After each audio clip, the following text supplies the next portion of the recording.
Modi surname मामले में राहुल गांधी को सुप्रीम कोर्ट से बड़ी राहत मिली है। वहीं भारतीय जनता पार्टी को एक बड़ा झटका भी मिला है। कांग्रेस नेता राहुल गांधी को शुक्रवार यानी 4 अगस्त को बड़ी राहत देते हुए सुप्रीम कोर्ट ने मोदी सरनेम मानहानि मामले में उनकी सजा पर रोक लगा दी है।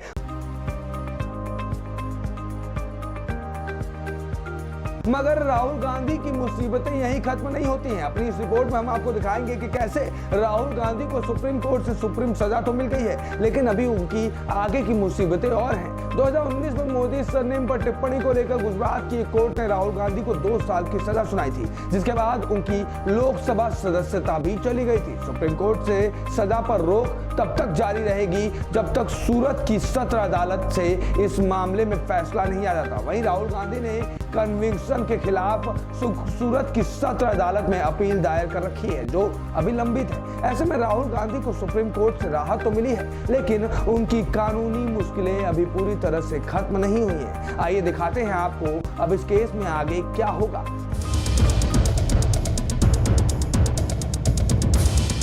दरअसल राहुल गांधी की सांसदी पहले बहाल होगी। जी हाँ, मार्च 2023 में निचली अदालत से 2 साल की सजा मिलने के बाद उनकी लोकसभा सदस्यता समाप्त हो गई थी। लोकसभा सचिवालय ने इस बारे में नोटिफिकेशन जारी किया था। अब सुप्रीम कोर्ट से सजा पर रोक के बाद राहुल गांधी एक बार फिर लोकसभा में लौटने के लिए तैयार है। यानी कि शुक्रवार 4 अगस्त को फैसला आने के बाद कांग्रेस सांसद अधीर रंजन चौधरी लोकसभा अध्यक्ष ओम बिरला से मिले थे और उनसे राहुल गांधी की सदस्यता तत्काल बहाल करने की मांग की थी। हालांकि स्पीकर ने कहा कि वे सुप्रीम कोर्ट के आदेश की कॉपी का इंतजार कर रहे हैं। इस बीच सवाल ये भी उठ रहा है कि अब 2024 में भारतीय जनता पार्टी के सामने क्या प्रधानमंत्री फेस के लिए राहुल गांधी को उतारा जाएगा? क्या 2024 में मोदी वर्सेस राहुल गांधी होगा? ये अभी देखना बाकी है। वैसे इस लोकसभा में इनकी सदस्यता को वापस बहाल करने की पूरी प्रक्रिया क्या है, जरा वो भी देख लीजिए। लोकसभा सचिवालय के अधिकारी कोर्ट के आदेश की कॉपी मिलने के बाद इसका अध्ययन करेंगे। इसके बाद राहुल गांधी की लोकसभा सदस्यता बहाल करने के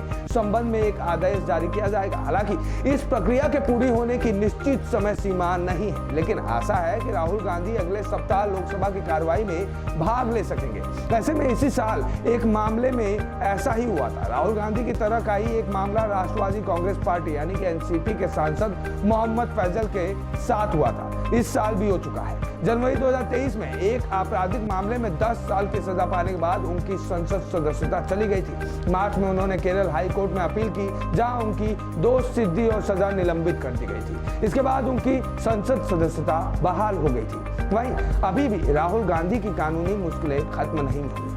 सुप्रीम कोर्ट से कन्विक्शन पर रोक के बावजूद राहुल गांधी की मुश्किल अभी खत्म नहीं हुई। सुप्रीम कोर्ट ने सिर्फ सजा पर रोक लगाई है। दोष सिद्धि को रद्द करने पर फैसला गुजरात की सूरत कोर्ट को लेना है, जहां पर राहुल गांधी ने अपील दायर कर रखी है। इसके पहले सेशन कोर्ट ने राहुल गांधी की दोष सिद्धि पर तत्काल रोक लगाने की मांग खारिज कर दी थी। ऐसे में ये पूरा मामला क्या था, जरा उस पर भी एक नजर डाल लेते हैं। राहुल गांधी ने 2019 के लोकसभा चुनाव के दौरान कर्नाटक के कोलार में एक रैली में कहा था कि मोदी सरनेम वाले चोर होते हैं। इसी बयान को लेकर बीजेपी नेता और गुजरात सरकार में मंत्री रहे पुरेश मोदी ने मानहानि का मुकदमा दायर किया था। मार्च 2023 में सूरत की निचली अदालत ने राहुल गांधी को दोषी मानते हुए 2 साल की सजा सुनाई थी। खास बात यह है कि इस आरोप में राहुल गांधी को अधिकतम सजा दी गई थी, यानी अगर निचली अदालत ने एक दिन भी सजा कम दी होती तो राहुल गांधी के संसद सदस्यता पर असर ना पड़ता। लेकिन अब देखना यह होगा कि 2024 में आखिर प्रधानमंत्री मोदी के सामने अब पीएम फेस कौन होगा।